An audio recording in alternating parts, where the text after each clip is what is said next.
So I thought maybe I would start off by asking you, about your autobiography's title. The autobiography is wonderful. Of course, it's called Let It Go, or Let IT Go.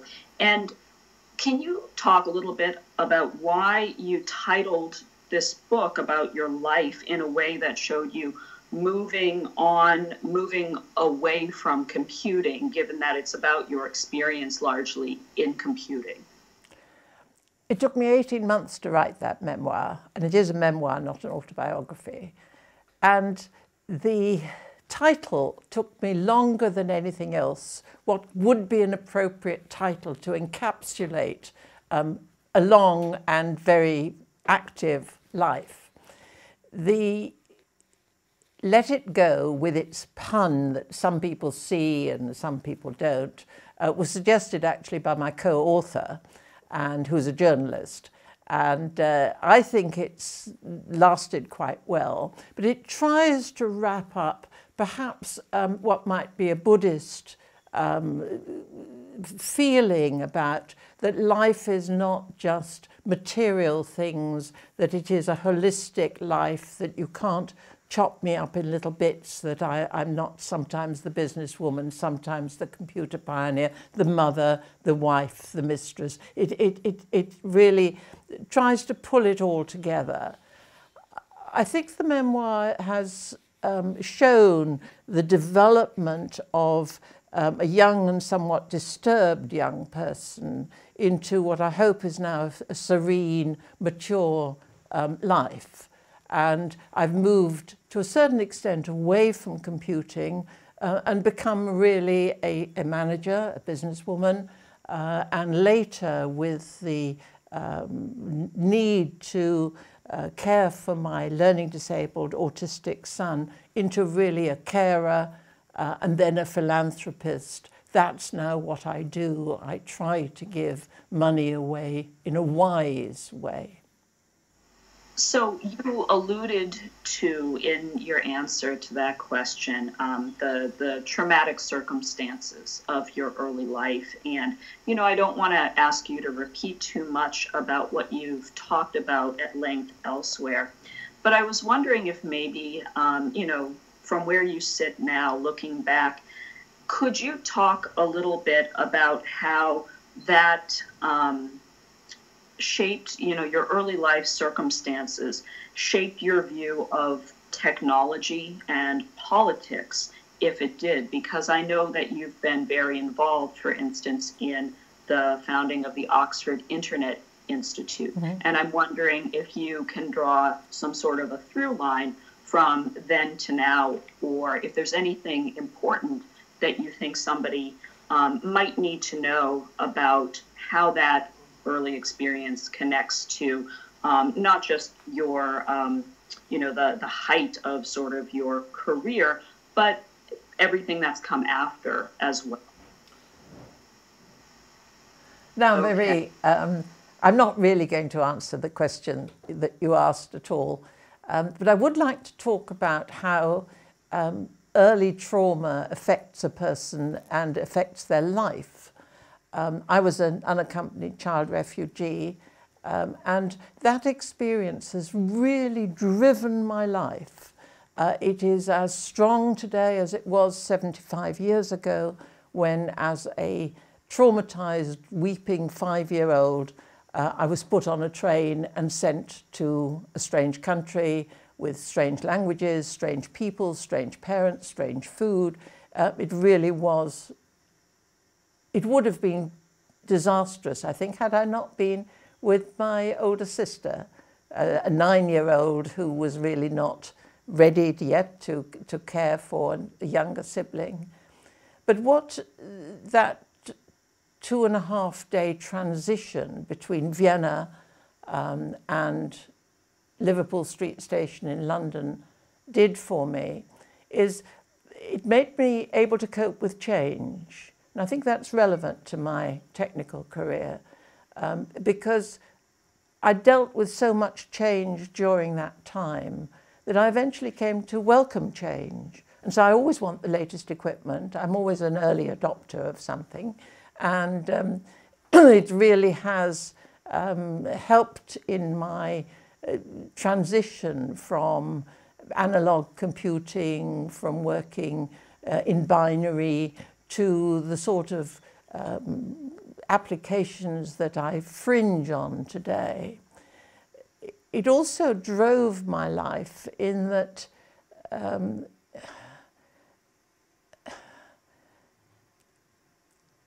I became really very conscious that how lucky I was to be saved from Nazi Europe, how fortunate I was compared with 1.5 million children who were killed during that time, and made me very driven.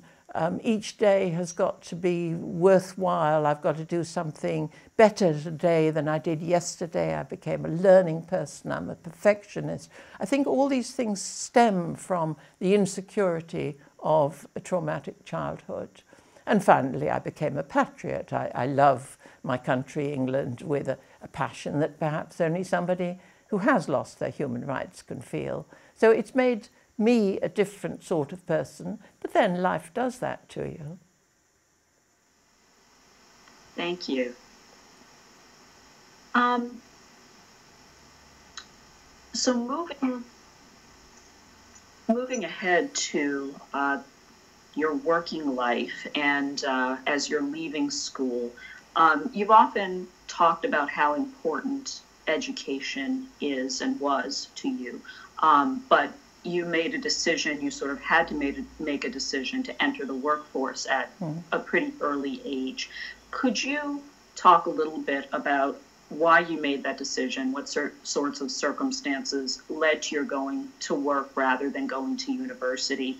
And again, maybe comment on how that directed the course of your life, or how that may have changed your approach to things.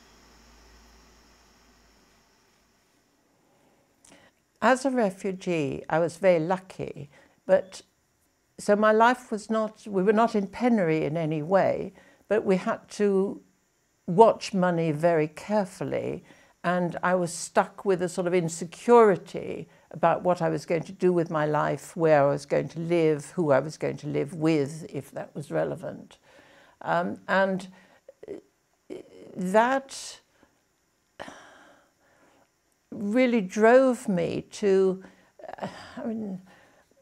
I wanted to go to university. I'm an academic person. I love to learn. I love to do things properly. So I would have liked to have gone to university. And for years, in fact, I had a solid chip on my shoulder for not having achieved that. But when the time came, I really did not have enough money to even sit for some of the examinations. I took one set of examinations and it cost me 4 guineas, I can remember, and didn't do very well in that examination. So shortage of money certainly drove me to sort of say, I'm going to get into work, I'm going to be self-contained, I'm going to earn my own money. And so I went for a job as a sort of junior mathematical clerk, but in a very fine place. It was the Post Office Research Station, a very fine quality. There were about 200 graduates there, quite a reputation worldwide. And so I started right at the bottom there and loved it.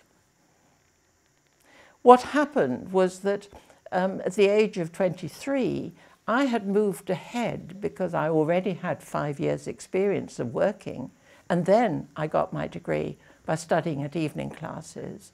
And I think that was the beginning, Marie, of sort of moving ahead. I wanted to be first, I wanted to be in front, and at 23 I was already ahead, and I've always tried to stay ahead, keep my brain as sharp as I can, though I notice the difference with the years, forgive me.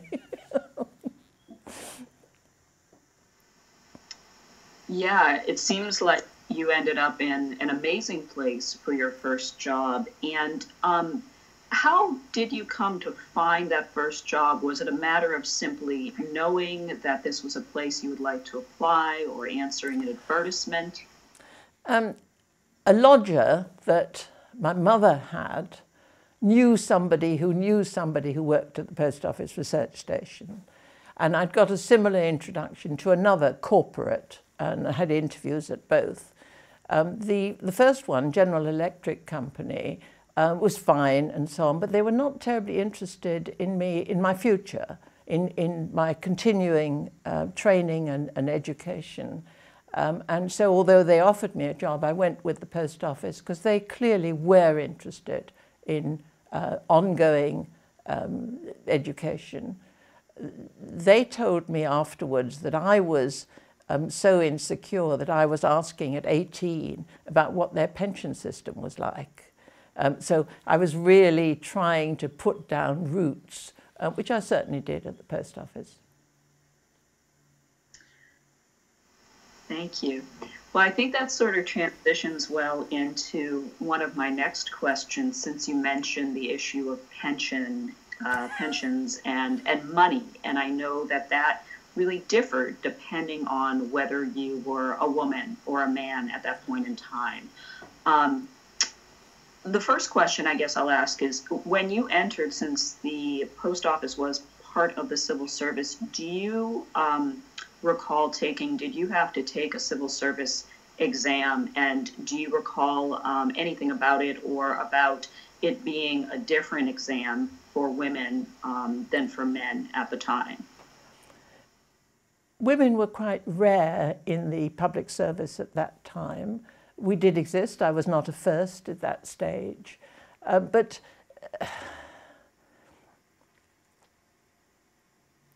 I sort of began to realize that as a pretty young 18-year-old, life was very pleasant. Everyone was male, encouraged me and made a fuss of me and taught me and has spent time teaching me things, accepting what my capabilities were. And I loved mathematics, and I did have some sort of flair for it at those days. I had, incidentally, something called figure sight. I don't know whether anyone has mentioned this to you.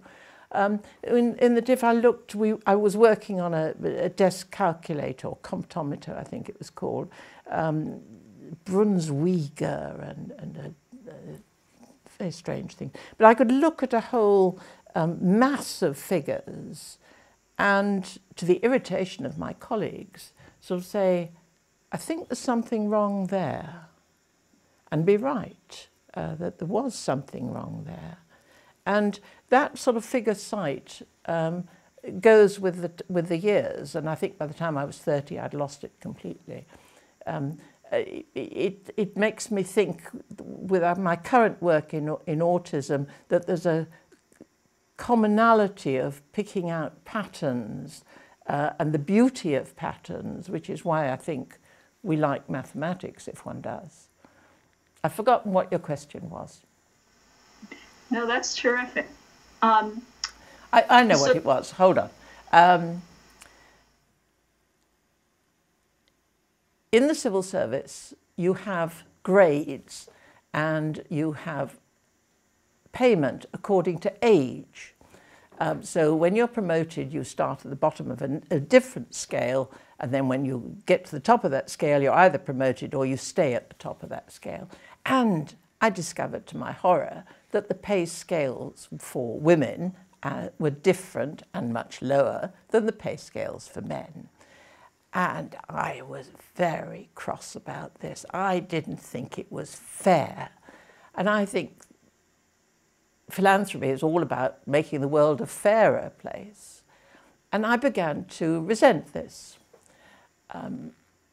When I went for promotion, there was also some sexism around, in that at a certain senior level, a group of people who were supposed to be evaluating me on an interview panel said that they would never, ever appoint a woman to this grade. And so there was no point in their sitting on the panel, and they stood down from the panel. So there was difficulty in getting an interview group together.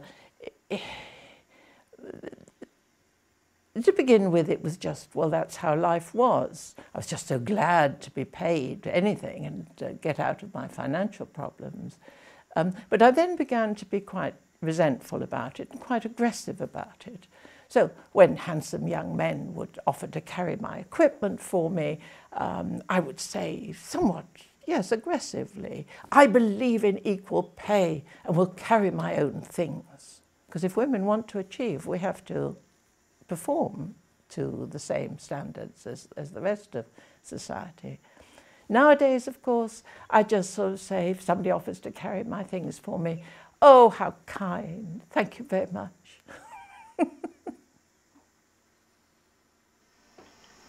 Thank you. So since we're getting into issues of gender and different treatment by gender in the mid-20th century, could you talk a little bit more about the decision to use the name Steve initially, and how long, or sort of what the thought process was in using that, if you had any misgivings, how long you used it, how you felt about sort of having to use a man's name to try to get your foot in the door and launch your own business. I had already launched my own business when I began to become professional about not just relying on introductions, but actually going out and marketing and getting new business. And in a very naive way, I was writing literally dozens of letters, introducing my company's services and getting absolutely no reply whatsoever. And it was my dear husband of now 50 years who actually suggested, well, perhaps it's the name. I was writing with this double feminine, Stephanie Shirley, Shirley being my marital name. Why don't you use the family nickname of Steve? And so I started writing exactly the same letters, Steve Shirley. And I began to get some replies. And it's an example of how really life is skewed a bit for women, and we have to learn to cope with it. I didn't find it alien in any way. I noticed that I have, of my generation, several colleagues and friends who are Joes and Leslies and these androgynous names that could be either. And I think they're doing the same sort of thing. I knew one woman in the computer industry, Joan de Smith, that was a sort of double-barreled name, and she used to introduce herself on the phone as Mr. Smith, and so people thought she was a man. So it's a sort of dodge that people dissemble in order to move their business forward, in order to protect themselves from sexism. There are a variety of reasons. And I'm still called Steve today. Having got a dameship, a lot of people do, it is now Dame Stephanie, but all my friends just always call me Steve. Yeah, I actually normally go by Mar as well, in part for some sort of, there are gendered reasons to that, but Marie is fine too. It's more of my professional moniker. Sometimes it works to have a little edge of femininity as well on your side, which I'm sure we'll talk about a little bit later. So it sounds like when you were using your nickname to sort of gender masquerade and help your business, that you've said that you were aware of other women actually doing similar. How common would you say that was during the mid-20th century? Was this something that, a significant number of women just did because it was so effective? Okay. Okay, good. A number of women, certainly, and I'm just thinking many of them I know of rather than have worked with. One I would like to mention is my business was very special. It was a woman's company in the computer industry. 297 of the first 300 staff were all women. I mean, it was really a female-friendly organization. It was set up as a a crusade rather than to make money. And indeed, it took a long time before it did make any money. And I was very proud eventually of when it succeeded that I'd set up this special woman's company. Again, another first, I thought, because I have to justify my existence.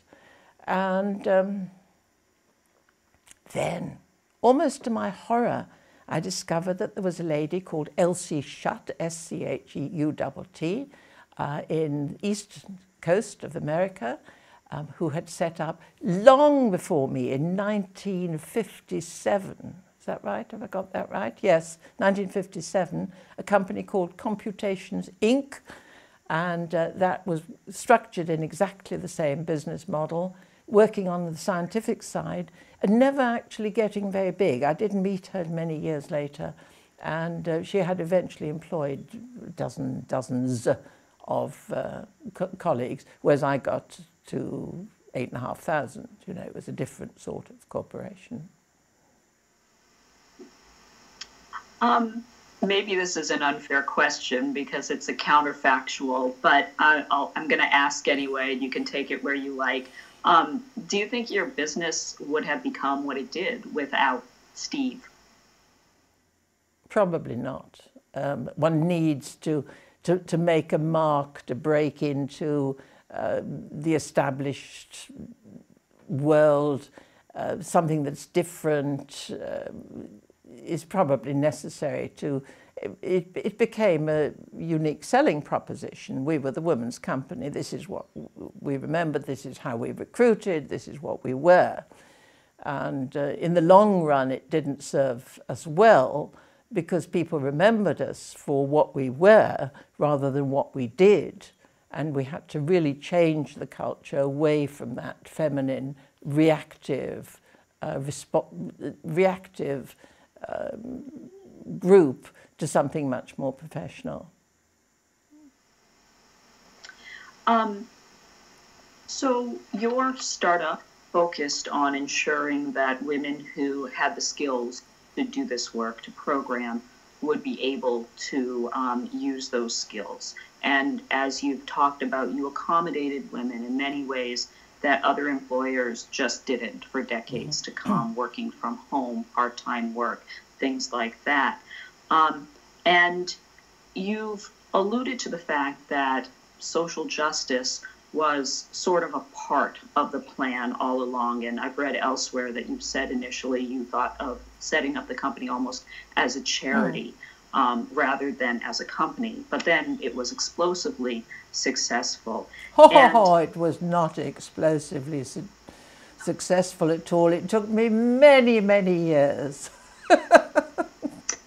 My mischaracterization. I apologize. I was wondering if you could talk a little bit about why, and maybe this seems like a strange question, but why was social justice an important part of the plan for your company right at the get-go? I don't think I was trying to change the world, but I was certainly looking for an environment in which I could thrive professionally and in which others could thrive. And it seemed after working in a public sector, which was fine, wonderful opportunities, and working in a very bright small company for less than 2 years, in neither of them did I feel able to reach my potential. And so I decided to set up my own company. And so it was a response to an environment that didn't let me and other women do what was in us to do. And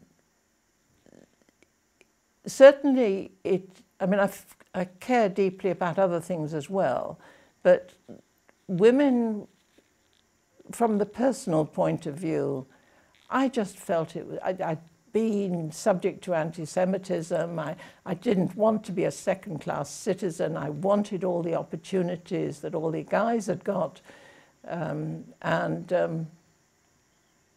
So I became quite a feminist, indeed, but not in word. I never called myself a feminist because, excuse me, feminism in the 50s and 60s was very anti-male, which I certainly am not.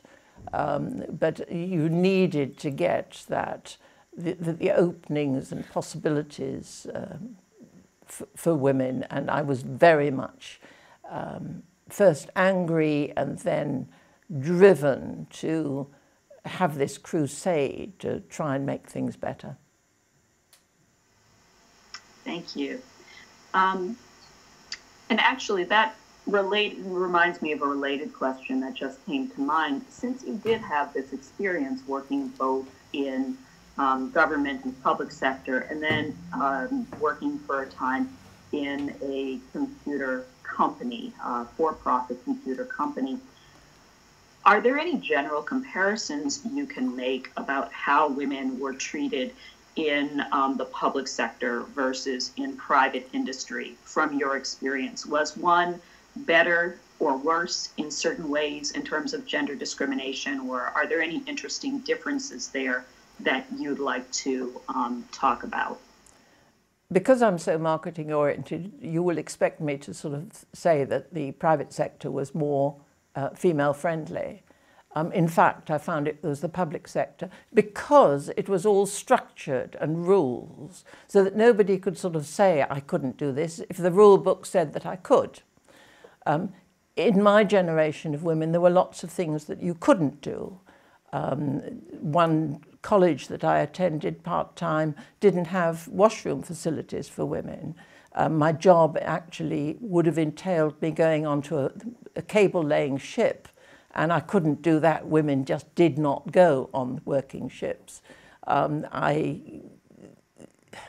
couldn't work on the stock exchange. I could write software for the London Stock Exchange, but I couldn't actually work there myself. Couldn't drive a bus, couldn't fly an aeroplane. These were things that were legislative things. And the public sector was very firm on things like that, some of which worked in women's favours. Terrific. So along those lines of, there being certain things women were just legally not allowed to do, and, if I'm remembering correctly in this period, women couldn't get a mortgage in their own name. They would need a male relative to co-sign. So there was this, a real economic factor. That sort of thing used to make me so angry. How could you actually demand that I was not able to take my own finance? I mean, it really made me angry, and I learned to deal with it. Sorry, I interrupted you. Oh, no, that's terrific. Is there anything else you would like to say about that? No, let's move on. Okay.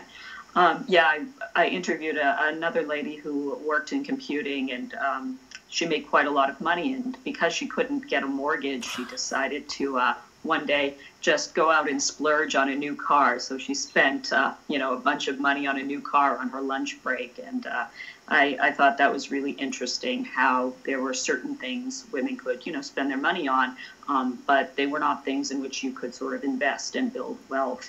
And so that sort of leads me to the next question about your practice of hiring women, and how you prioritized. I seem to recall you talked about prioritizing how you hired women. So you hired women in particular who had dependent children, or who were the primary breadwinners for their family.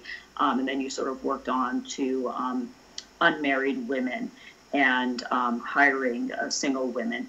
And so my question there is, and I think that's incredibly admirable and interesting, and very, it's a laser-like focus on social justice. And so I wanted to ask you, in addition to gender and marital status and things like that, were there other categories that played a role in these decisions, either explicitly or implicitly? For instance, class or race.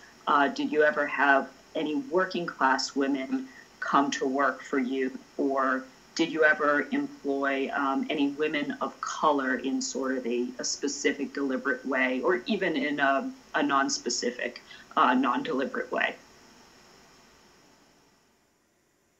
I think I try to behave like the person that I wish I was or would like to be. And so I really have attempted to respond equally to whoever I meet. I'm the same person, a bit like Bernard Shaw's Pygmalion, treat a duchess like a... No, let's forget that.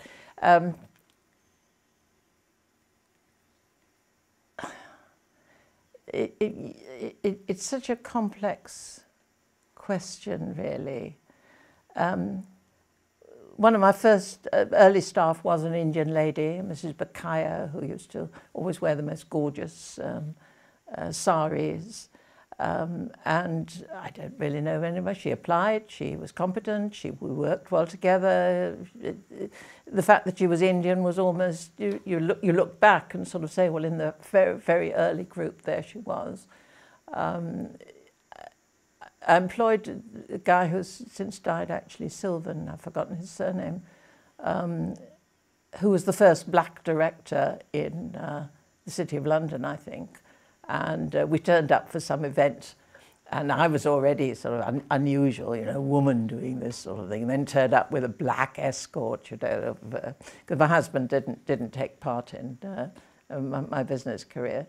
And I learned a lot from him and how he dealt with the problems of colour. Today, it's still, I was walking through Henley, which is a very established city, with an Indian friend some time ago, and people still stared. And I thought, my God, you know. And that was just walking down the street. I don't think I've answered your question. Would you like to repeat it? I think you've answered it pretty well. I was actually wondering, though, if you do you remember the name of the Indian woman that you employed, or anything about was she educated in the UK, or did she come to the UK from India? I'd love to hear more about her. Her name was Bakaya, B-A-K-A-Y-A. I don't remember her Christian name. I don't think I ever knew her Christian name, because in those days life was very formal. Two 18-year-olds sitting in an office would sort of say, would you pass me, Miss French, the rubber, or the machine, or the coffee, or whatever it was. Yes, Miss Brooke, she would say, handing it over. And it was several years before we sort of said, well, when nobody's here, shall we use Christian names? The world was very, very different and very formal. So I didn't know much about her. She was obviously well educated. I think well educated in India. I really don't know. She had worked with IBM, who were a very good trainer of people in the computer industry. So was competent and was a super colleague. IBM did a great deal for my company in a negative sort of way, because they were sexist and didn't allow women in part-time roles. But they did train them, because again they were structured. I recruited their rejects avidly, because they were well trained, were well connected, and just there was nowhere else for them to go, simply because they were only working part-time. Yeah, given that, you know, you were recruiting all of these women who had enormous potential, had skills, they had been trained, they could do good work, and industry and government was hemorrhaging this talent. What kind of larger effect do you think that may have had on, you know, the British economy in general? Are there connections that you see between what industry was doing in terms of not fully recognizing or not fully utilizing women's potential, and what was happening just more generally in an economic sense? I think you give me interests which are not true. I was just interested in getting somewhere where I could work, where other women could work. I was motivated very much by this fairness and opportunities, chance, extension of people's lives, not the national good. I've done more, I think, by acting as a role model, showing that it could be done. Other people did copy me, not as much as I would have expected, but there were one or two. ICL in particular had a very large group of women working from home, and I eventually headhunted one of them to head my company. The national impact of women was much broader than just what was going on in the computing. Britain is still, sadly, and it's a country I love, so take it right, but it is still class conscious. There are still remnants of class in some of the things that go on today. And until that goes going, we're not going to catch up with the States and everything that yeah. Thanks. Kind of jumping back a little bit to issues of diversity and identity. One of the most famous programmers at IBM in the United States was a woman named Edith Windsor, or Edie Windsor, but she isn't known for her work as a programmer and a manager at IBM. She's known because when her wife died, she took her case all the way to the Supreme Court to get the Defense of Marriage Act overturned because she was not able to inherit her wife's property as a lesbian. And when she was working in the 50s and 60s and 70s at IBM, she wasn't out in the workplace. But there were, of course, a lot of people like her. And I was wondering, since your business was woman-centered, a little bit different in culture, did you know of any lesbians who were either working for you or with whom you worked in other capacities? And if you did, could you say a little bit about that and you know, what that was like in the context of the time? When the company was small, we knew a lot about each other's families. I knew which child had got measles. When it came to gay and lesbian people, we might have guessed it probably wouldn't have been something that we talked about. It wasn't relevant to our mobility, which was something that we were always very interested in. It's clear that we did attract many lesbian staff. We also, over the years, we employed thousands of people over the years, of course, to my knowledge, had two transgender situations, one from male to female, the other female to male. The male to female was the much more difficult to manage the group in the sense of the group dynamics when somebody changed. Because I wanted to do it as well as I possibly could, and I didn't know how to cope managerially with what was going on, I went to the Institute of Directors, which has an HR service, and sort of said, this is happening, how do you advise me to go on? Because there was nothing in the literature or anything. And their response was, I'd have to remember the date, but their response was quite interesting. Why bother, they sort of said. The person will leave the company halfway through the transition and then start again under the new gender in a new employer. And I said, oh, but we're a very special company. We really want to make this work. Everybody likes this person. I'm sure we can make it work. Just help me to do it. But they were quite right. In both cases, the person left halfway through the transition, and I have lost contact with them. I think the situation is interesting because it helps with, we have a gender pay gap in the UK, and I think worldwide that is true. But when you look at some of the gender issues, it's the same person now with a different gender, their view as to how their employer, how their skills are used and so on, are really quite special and should be listened to, because maybe we can learn something from them. Yeah, it reminds me a little bit of the case of Ben Barres, who was a cancer researcher.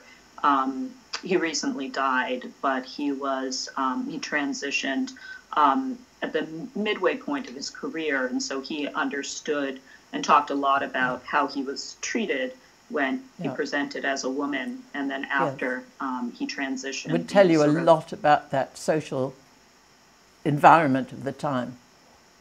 Yeah. And what time was that? Was that in the 60s for both of them? No, much later.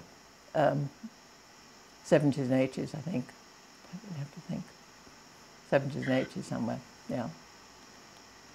Well, that's fascinating. Thank you so much for talking about that. I think a lot of times that gets lost or submerged in these histories because there is, I think, a good-hearted sort of fear of, outing people. People don't want to necessarily talk about things that maybe they think, oh, I don't want to out somebody. But it's so important to see people in the record from the LGBTQ community. Transitioning to sort of more of the technical side of what you worked on, what were the most memorable or important pieces of software that either you personally or teams you supervised worked on? I can remember in the early days sitting in my cottage garden discussing with a very senior gentleman from the police force whether I could write software to recognize fingerprints. And I was fascinated. I love to do new things. I love to make new things happen. And really thought about it for some time and had to go back and say, no, I don't think my company could do this. And it took 40 years for that to happen, because I have seen it now. One of my charities with learning disabled people uses fingerprint technology as keys, so that children don't have keys, they use their finger to get into the different areas. So that was a project that didn't happen. The big ones that happened were, we were lucky. An early project was to develop software standards, sort of management control protocols. And that was wonderful because we were paid to develop the sort of management processes that we should be doing anyway. And we were even paid to update them over the years, and eventually those standards were adopted by NATO. Another big one was for the black box flight recorder for supersonic Concorde. And that was taking analog readings from height, yaw, all the various things, that about dozens of them, converting them into what's called a best protected black box or something like that. They're not black, by the way. The only ones I ever saw were yellow. That was a project that had a team of about 30 people on it. It was led by a woman who's now Anne Leach, now Anne Moffat, who has been the president of the Australian Computer Society. She was leading that team. And I remember it, not really for the technology or the size, but on the financial side, because I didn't get paid for it. So I had to turn up at the client, and I sat on the director's floor for several days. People asked, what are you doing here? And I sort of said, I'm waiting to get paid. And eventually a message came from the chairman, Arnold Weinstock, say, tell Mrs. Shirley to come back tomorrow and her check will be ready. And I got it. Because a lot of things that happen in business are nothing to do with the technology, they're to do with business and people. Well, since you mentioned things going wrong, you know, in the sense that you had to go and be very forceful about getting paid for your work, a lot of times when I talk to folks who worked in computing before it was as stable or as stable as it is, I guess now, they have interesting stories about things going wrong, especially hardware faults, but sometimes software faults as well. I was wondering, do you have any weird or sort of funny anecdotes of things that may have gone wrong unexpectedly early on? If I have, I've forgotten them. I remember we used to record the mean free time between faults of the computer system that we were working on, because it was failing. We were testing and software on it when the hardware itself was failing, and it made life pretty difficult. But I don't remember anything funny about that. I just remember having to struggle through it. So sorry. No, that's fine. I relate to that. I used to work as a Unix systems administrator, and I used a lot of trash hardware, and so a lot of times it was about troubleshooting the hardware in addition to the software, and it was just a mess, not too much fun there. So I appreciate that. Would you say, is there some sort of general theme or character to the types of projects that you took early on? In other words, you know, your company had this very strong social justice mission in terms of hiring. Was there also some sort of similar mission in terms of what projects you were taking? My interests were scientific, but the market such as it was, most people didn't value software. They thought the hardware was so much more important. But the market such as it was commercial. Big projects that were available were things like payroll, which apart from the size of some of the files, I found not particularly interesting. So I hit a compromise with operations research. And one of our early clients was a company called Business Operations Research, and I'm still in contact with the individuals, who were operational research consultants and helped us by feeding in fact, they eventually offered to take over the company. And we developed a specialism in operations research. It was the time when scientific stock control was just coming in. So we did one stock control and then another stock control, lots and lots of stock controls. And we were doing logistics stuff, scheduling freight trains for British Rail, timetabling coaches, that sort of job. And that kept some sort of scientific interest going. We had a scientific division which did a lot of public service work, which we eventually closed down simply because we couldn't make it profitable.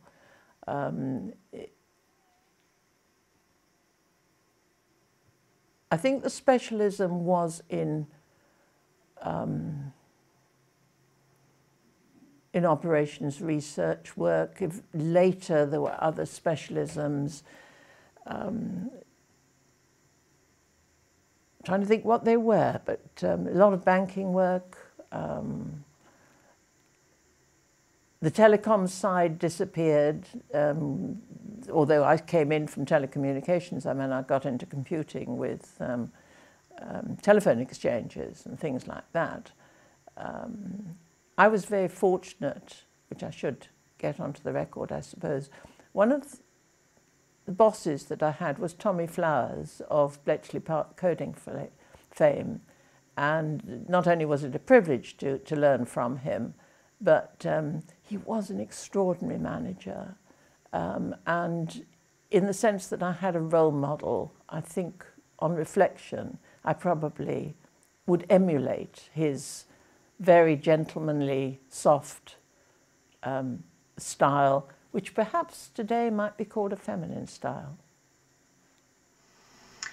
At that point in time, I know he didn't speak about what he had done in the war for decades, but how aware were you, if at all, about, you know, the importance or the fact that he had done something very important during the war?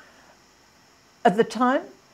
He was, yes, at the time. No, at the time he was just a very, very super guy that we knew had done something clever or something and was gorgeous to work with. Afterwards, he wasn't recognised nationally in the way that I have been, for example, which was really quite a disgrace, partly because of the Official Secrets Acts. But a group of people, of whom unfortunately I was not one, but a group of people thought, now what can we possibly do now in retrospect? And we got a little road near the Post Office Research Station renamed Flowers Close, which means small road, and that was our tribute to him. The Institute of Electrical Engineers, which has now changed its name to something else, has a room called a Tommy Flowers room, and I came across that recently when I was in the building. So I think most people now recognise the contribution that he made. He was, I think, a brilliant scientist, but also an extremely good manager. That's it's sometimes rare to see the two go together. So having his example and having you, it's so nice to see those two things together. Being somebody who's excellent with people and also excellent technically. A little bit earlier in the conversation, you talked a bit about professional norms and how that hooked into the gendered mores of the time and so on. And I was wondering if you, because this is still an issue that women and people of other genders are struggling with today, if you could talk a little bit about the struggle to be seen as professional and taken seriously, and how much you sort of try to fit in versus how much you try to do things your way and sort of transcend the professional norms of the time. And if you could kind of talk about how that changed over time, like if it was different in the 60s versus the 80s.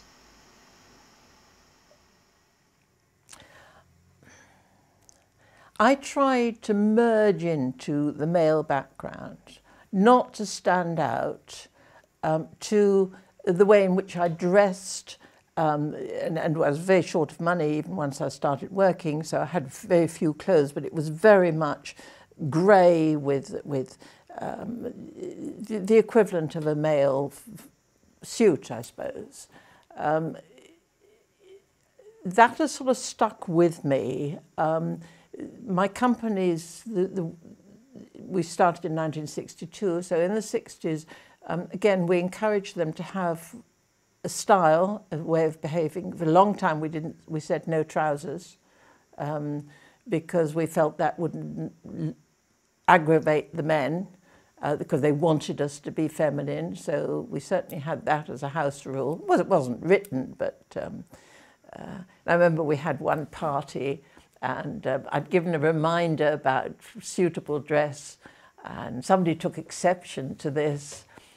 So they turned up in, what was it? A sort of long skirt, absolutely lovely, very elegant, lovely woman. I'm trying to remember her name.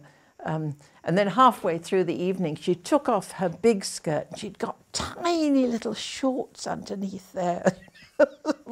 And I was not pleased. So there were things that went on with dress that were pretty important to how women were seen. Back in the mid-80s, I can remember recruiting for a finance director who would be finance director as the company went onto the main stock exchange. And I had women come forward with little dresses with puffed sleeves and a décolleté, lovely, pretty things. Now, you just look at them and you say, in no way am I having her represent my company in the City of London. So that women still have a lot to learn about how to present themselves. We don't have to dress in male uniform anymore, as I did in the 60s. But I think we do have to look professional and have not a house style, but a self-confidence that means we can dress as we want to. If I want to wear red, or if I want to wear trousers, or if I want to, you know, I just wear what I want to.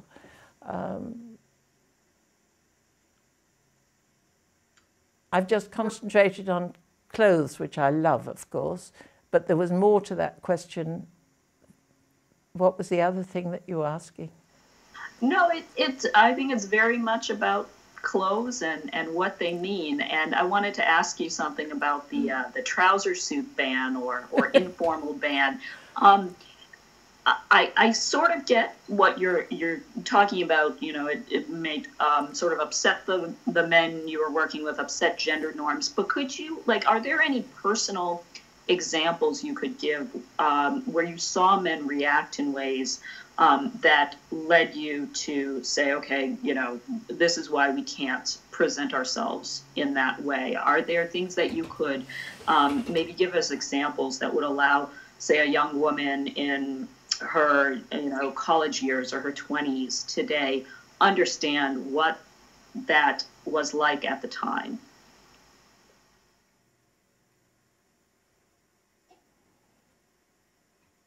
I think I'm going to skip that question because I can't think back to that culture really. Sure, no worries. Do you happen to remember when the trouser suit sort of lost its negative connotation?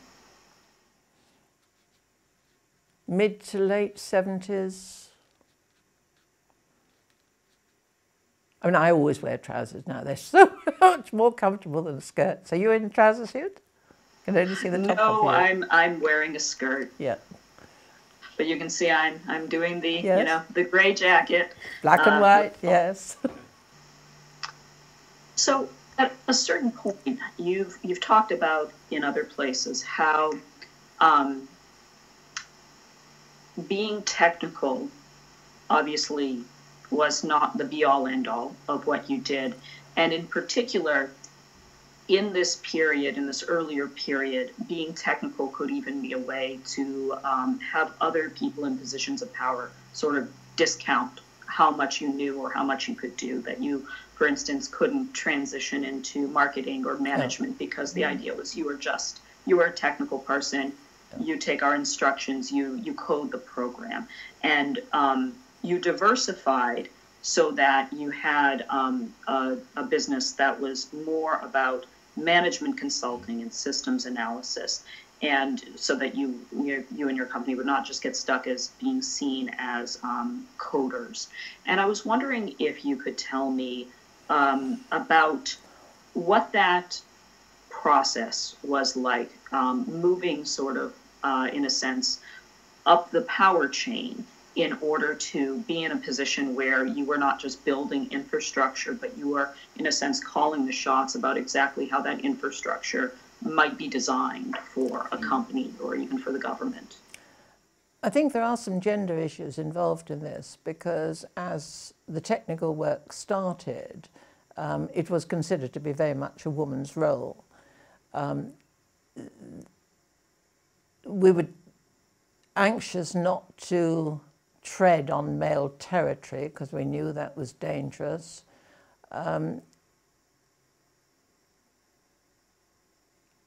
We moved from coding, programming. I mean, my company was originally called Freelance Programmers. We only became Freelance Programmers Limited later. And then programming began to be synonymous with coding. And so we moved to include systems analysis, set up a new company that just did systems and consultancy and started moving up there. When it came to moving from technical to management, it was a different issue. It was a question of leaving an area in which you were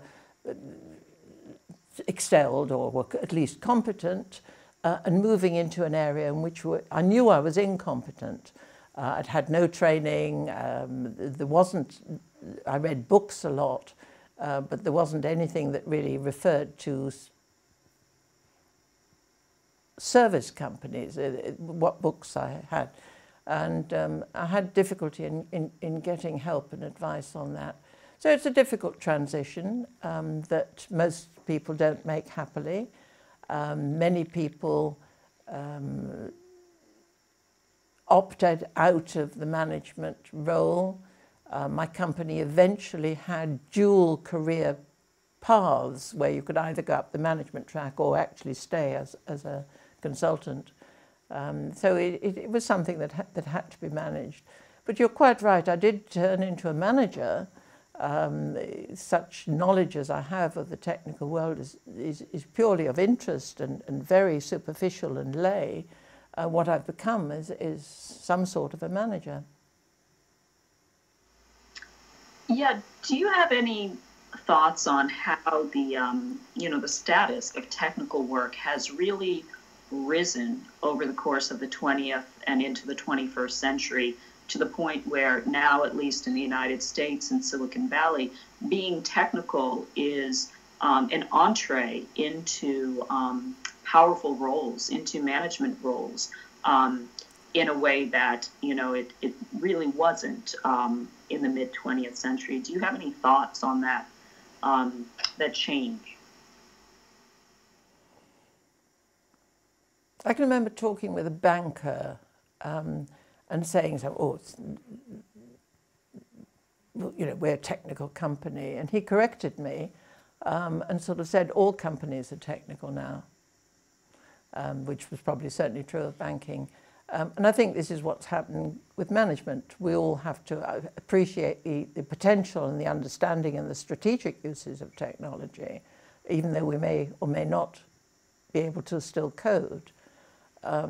There's a movement in Britain to really get children learning to code much, much earlier.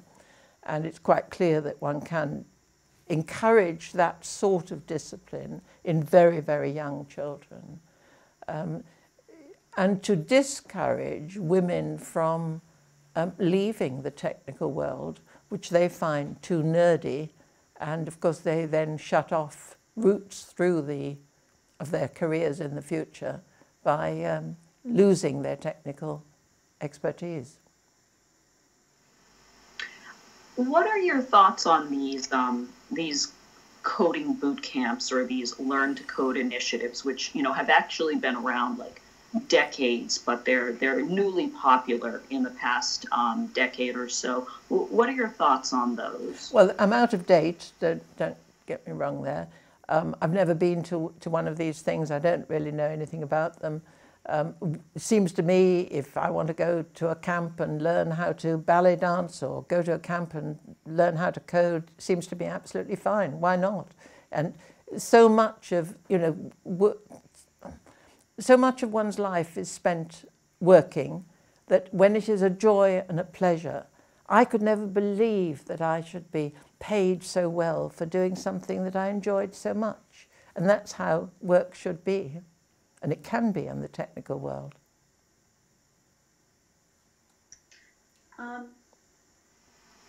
Well, on that note, if you hadn't gone into computing, what do you think you would have ended up doing? What would you have devoted your life to? Do you know, I've never been asked that before. What would I have been? I wanted to be a ballet dancer. I think I wanted then to be a mathematician, to solve something called Fermat's last theorem, which took another 40 years to do. So I would have been a pure mathematician, probably academic. I would have enjoyed it, I'm sure. I don't really think I had it in me to contribute at that sort of level. I'm much better off in the real world. And I've had a wonderful career. I hope it's not quite finished. As I say, I'm still an early adopter. I'm using a small robot to teach autistic children, for example, and I'm very proud of that. Because I can still see that these are opportunities for things that I want to do in a very modern 21st century way. Would you talk a little bit more about your experiences with philanthropy related to autism, and especially about the role of technology in helping folks who have autism or who have other disabilities. Now, how long have we got? Because that's now what I do. Autism is a strange disorder. It's known to be genetic, but we don't really know very much about it. What we do know is that it's difficult to deal with and difficult for the people with autism. I've set up several charities in the autistic field, and so my experience is through them. A child that is dashing about in all directions could well today be wearing a Fitbit bracelet to see what's going on there. Could well be monitored how they're sleeping, when they're sleeping, and so on. Could, using, I think I mentioned earlier, fingerprints as access keys, because child protection is very important with these very, very vulnerable pupils. Many of them are using iPads to communicate with. And back in 1982, I remember the year because it was the International Year of Disabled People, I was starting to talk about using computers as a communication aid, as distinct from process control or calculations, but to, I mean, I used the blind to speak, the deaf to hear, but those communication aids, and that communication is very vitally important for people with autism. So there's a whole host of things where the technology is opening up new things for people with autism.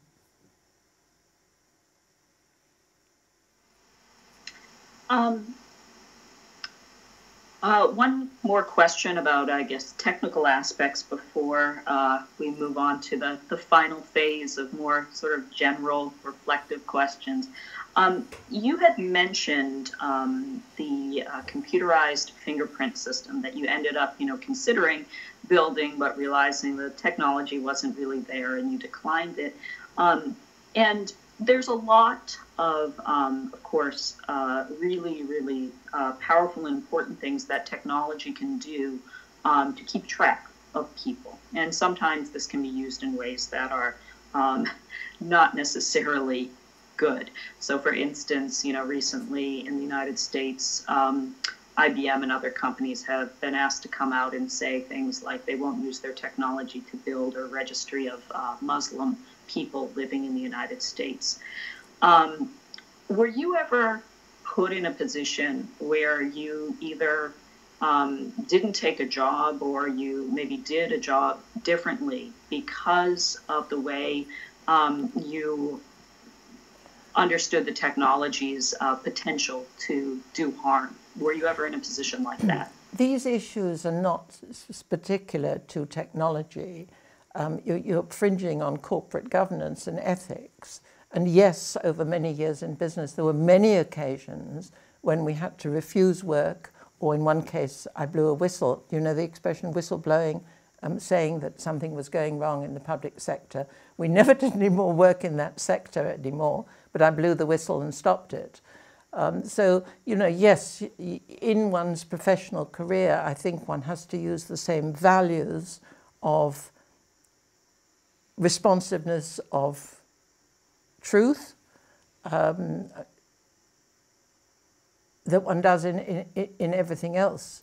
And I don't think the technology per se comes into it. All the things that we do in business, that we do with children, that we do in our lives, that we dream about or fear, all these are relevant to technology.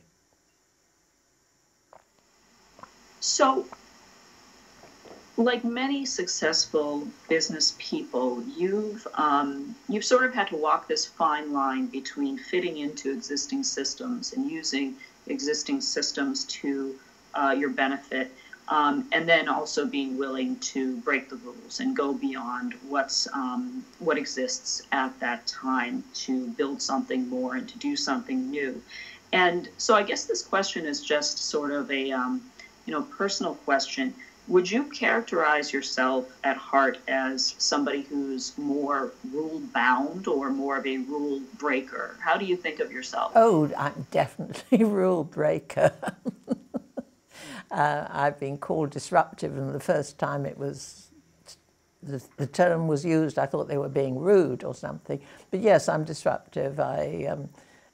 Partly because I have not been educated as much as I would have liked. Certainly in business, nobody told me the things that I wasn't supposed to do in business, so I just went ahead and did them. So I broke a lot of rules because I didn't even know the rules were there. And I think that's quite healthy if you're interested in innovation. I think it definitely seems to help when you look around at who's really made big marks in the industry and in the world. And, you know, as a prominent woman in the field of computing, you've obviously become a role model for a lot of people. You know, you've become, from your work in the 20th century and in the 21st, but, you know, especially from your early work in the 20th century, you've become sort of this 21st century role model. And I guess I wanted to ask you, since you are such a role model to women who are, you know, just starting out in industry or in their education today, what do you think are the major global events that are going to shape young women who are, say, coming into the field of computing today? Well, I'm trying to think on a world basis, and there, thinking of the developing world, the real important thing is birth control. It made such a difference to women in the 21st century. Everything changed once you could control your childbearing. That still applies on a world basis. And I guess in parts of the States, North America at least.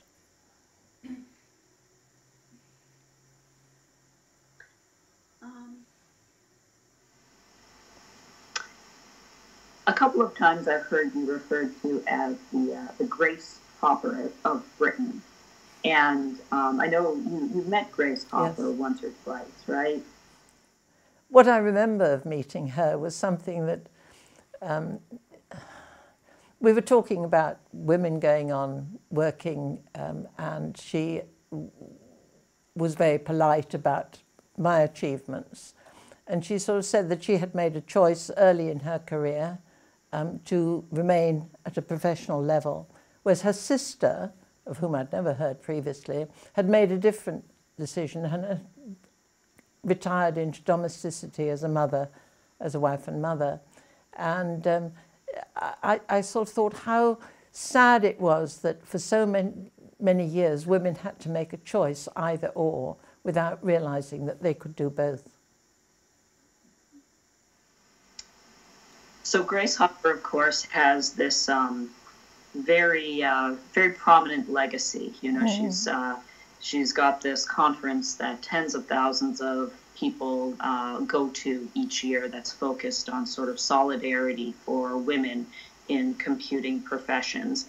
And there are, of course, a lot of wonderful things about that. And then I'm sure there are some things that, were she around today, she would say, I'm not really too into that aspect.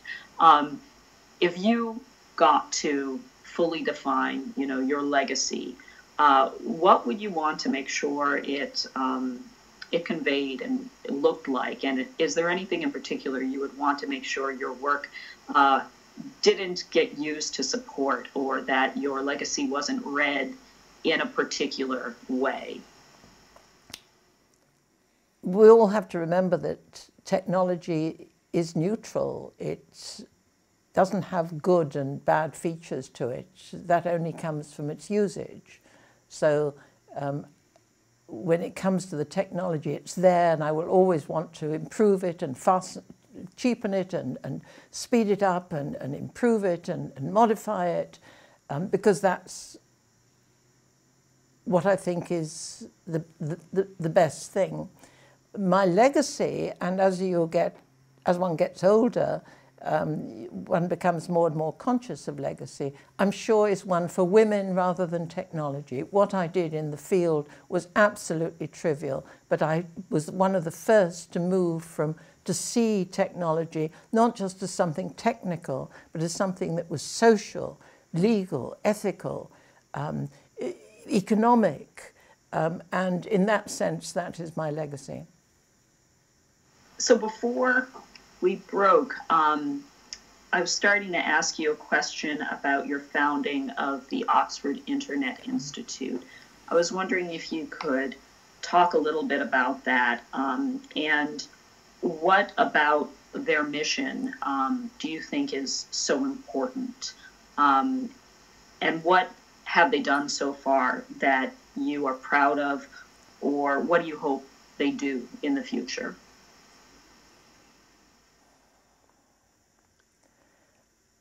The idea of the Oxford Internet Institute was not mine. Somebody approached me and asked for my involvement. And I explained that I wasn't really in computing anymore. And they made the issue, they made the point that it was appropriate in my philanthropy for some of the wealth that had come from the computing industry to be reinvested in the industry. And I was persuaded to do it, and I'm very glad that I did help them. I served on their strategy board for 10 years as well. It extended this concept of thinking of the importance of technology, not from the point of view of its capability, of its potential, of the doors that it opened, of the windows, I'm getting my metaphors mixed up, aren't I? But of its potential socially, economically, legally and ethically. And I have been delighted with its progress. Some of the things that it did in the early days are very basic but needed doing. They started keeping a record of how the internet was used. So they have very, how long have they been going now? Getting on for 15 years at least. So they have very good records. They're considering at the moment the issues of, what's it called? Sorry, you can see I am getting tired. People getting, not obsessed, but getting locked into the technology and can't make human relations anymore because they're so embedded into the technology. They're looking at humour on the internet. Is that different? They're looking... so it's a whole range of things that the actual researchers want to do. And researchers are at a very high level. Several, and I've forgotten the number, I think it's 12 professors already who come in with their own interests. They have looked at women and the internet. When I set up a charity, my aim is always to have it freestanding, and I back away as soon as I can, and that's one of my strengths. I go there once a year. I've got a date in my diary because I want to pick their brains about something, but I'm very proud that it should be now one of the leading international research institutes in the world. And I think, well, yes, my little part was helping it getting going. Were you involved at all in the naming, or could you talk about why it ended up being named the Oxford Internet Institute rather than the Oxford Computing Institute, or Computing and Society Institute or something like that? Yes, I was very involved at that sort of level at that sort of time. And we had endless discussions, names, as I mentioned, about the title of my memoir. Very difficult, and they're very important. And we did have major discussions about what it should be called. It is quite significant that the word computer does not appear in the title. It's very significant. At one time we talked about not having the word Oxford, and an outsider sort of said it's got to have Oxford. Because that starts it off with some status. But yes, it is significant. The OII is particularly pleasant because you can play with 011, this sort of thing. It became part of its public image. I didn't even think about that little sort of binary pun. Yes. What do you think of your portrait that's hanging in Balliol College? I saw it recently. I've done several things for Balliol, and I've got a current project now, which is in fact life histories of its masters. But I was nevertheless astonished when the master of Balliol said that they would like to do a portrait of me. I'm astonished how big it is, it turned out to be. My husband doesn't like it. He thinks it makes me look much older. I like it very much. I think it brings out some of the distinctive characteristics. In particular, I'm holding a geometric solid which is reminiscent of the Jewish star, I suppose, which is what I was trying to evoke there. And of course I'm holding a tablet. Did you pick that up? So it tries to... That's me. Did you have a role in saying what those artifacts that you... those sorts of artifacts come with endless discussion with the artist who's Saeed Dai, who's also a refugee, so we got on very well. Well, not because of that, but we've become friends. It's a very intimate thing having your portrait done, and I'm very proud to have it hanging in Balliol. It is very, I wouldn't say pleasant. I find it significant how my age now, I'm getting so many honours. I'm so delighted to be recognised by the National Museum of Computing. I'm conscious that these accolades are sort of flooding in on me at the moment. But I have time, I enjoy them, I serve as a role model. That's my role in the computing industry at the moment. If I can help today's women, that's what I want to do. Along those lines, what would you say to a young woman or maybe a young genderqueer or non-binary person who's in the field of computing today, maybe a student, maybe just starting out, maybe mid-career, but they're thinking of leaving because they feel like, you know, it's not going well for them or they don't fit in? Would you have any advice to give them in a direct way? Well, my advice is always to the employer. If women are leaving like that, you have to do something about it. And that means things such as holding what I call stay interviews, that you interview women, and perhaps all young people, how are you getting on? This is what we... That you don't wait until they're leaving and discontented. As far as individuals are concerned, the world is open, especially with technical skills. If an employment, something doesn't work, then go out and find something else in the world to do. Because we spend a lot of time at work, and if we don't enjoy it, life is pretty grey. And that's not necessary. If it doesn't work, go and move. With any project, you go under it or through it or round it or over it. Just do something else. I bet that's advice that a lot of young women would like to hear now, because a lot of folks who have talked to me about my book, I'm shocked. They always say things like, "Oh, what you're describing in the 50s and 60s, it's so similar. I feel it's so similar to how we're treated today." And they feel an enormous sort of guilt about leaving a field in which women are underrepresented because they sort of feel it's their duty to stay. But it sounds like you're saying don't feel that way. I am very, very disappointed how little the gender issues have moved on over a very long lifetime. But there it is. We've got to be realistic, and the world is open to all of us. I think that's a message that will help a lot of folks.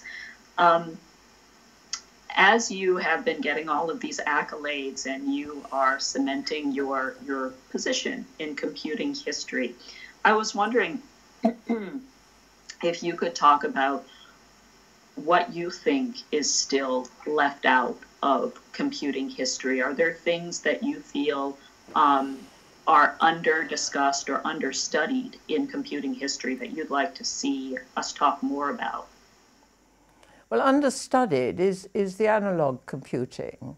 I mean, I can remember in the 60s, serious discussions as to whether the computing world was going to go analog or digital, and the decision was quite clearly and rightly as went digital. But what happened to analog? It must have progressed. It must still be in use in certain processes, and one never really sees anything about it. Does one have mixed computing systems, of which I know not of? These are areas where, again, I'm jumping outside the rigid boundaries of digital computing and saying, what else is there? Are there new input devices that are quite different to what we've got at the moment?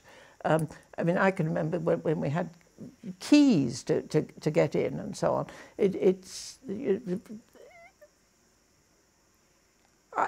I think to broaden some of the issues, the gender issues, I think, will resolve themselves in the next generation. They must resolve. So, you know, I think I would want to develop some of the holistic ideas of computing rather than the narrow processes of faster, better. Jumping off of that, what do you think are the biggest problems vis-a-vis technology that are facing, let's say, the UK today? And what do you think are the areas of greatest promise? Well, let's take the second first. Artificial intelligence, I think, is the area of greatest promise that I know of. And you said something earlier about my computer. I'm not in computing anymore now. What I am is I work in autism. I know quite a bit about that. But I do view artificial intelligence not as something that is just today's technology, because we were working on it about 15 years ago, in 1998, I was doing things that I can clearly see tie up with some of the AI stuff today. And it is just at the beginning, and I do believe it's going to make a great difference in the world. I do believe that some groups have the responsibility of making sure that it is not too divisive in the world, the haves and the have-nots. I know I'm not one of those, but I can see not only the dangers, but I also see all the possibilities, the potential. It's going to be terrific. Now, I've forgotten what the first bit of your question was. Oh, the first was just kind of the other side of it. Are there any the UK problem? Oh, sorry. Could you not hear me? No, I've just forgotten in a senior moment. In the UK, I don't think I'm competent to judge that. Just a couple of more, and then I'll let you go. I know we've kept you a while. This is sort of a more general question because it's related to some of the questions that the Computer History Museum wants me to ask. Why do you think computing history is important? If there were somebody who, you know, is not technical, doesn't really understand computing, what would you say about why they should care about the history of computing? I think any historian bringing their disciplines into the world of technology really has a lot to give, because it is not only strategic in world affairs, but it's also moving very fast. And you can see the difference between the sort of programming I did, where I would get 2 turnarounds on a computer a week, compared with what's going on in my Apple Watch. And it just seems like a different world. And it's still moving faster. We're just at the beginning of that growth curve, I believe. And so we have to capture it, make sure that we know, partly to learn, some are not to repeat yesterday's mistakes, but we really have to record for national and international reasons what has happened and is happening, including the things that didn't work.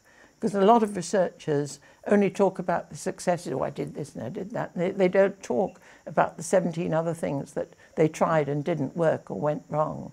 And to record that is a very valuable input.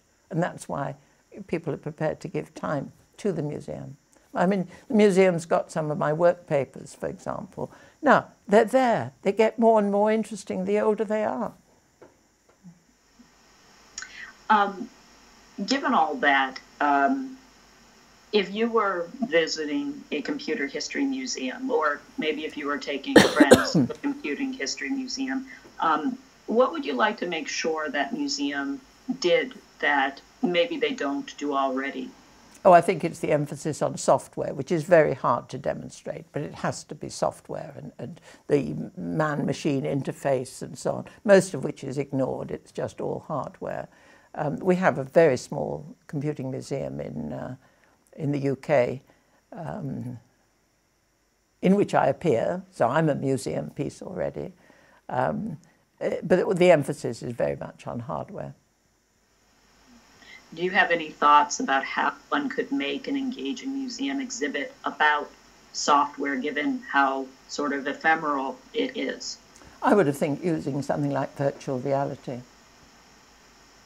Thanks.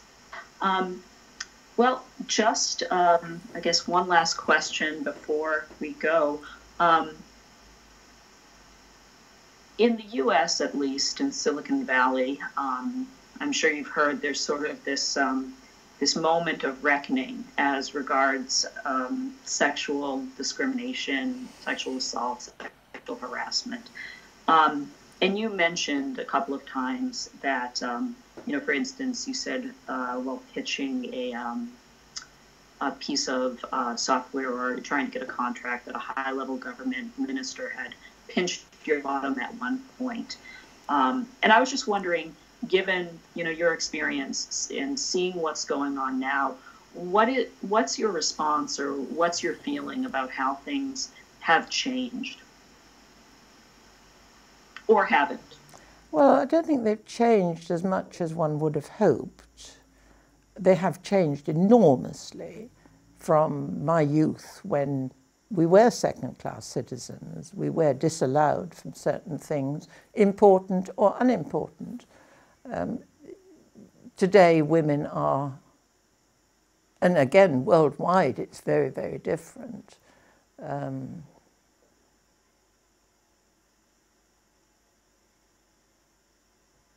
I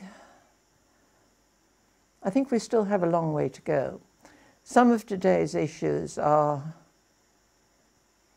I think they're trivial. Why is it worth speaking about that?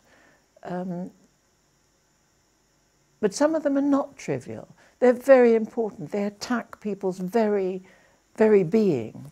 And it is right and proper that women should, whether individually or group-wise, really address these issues and say, and my family is saying, up with this, I will not put.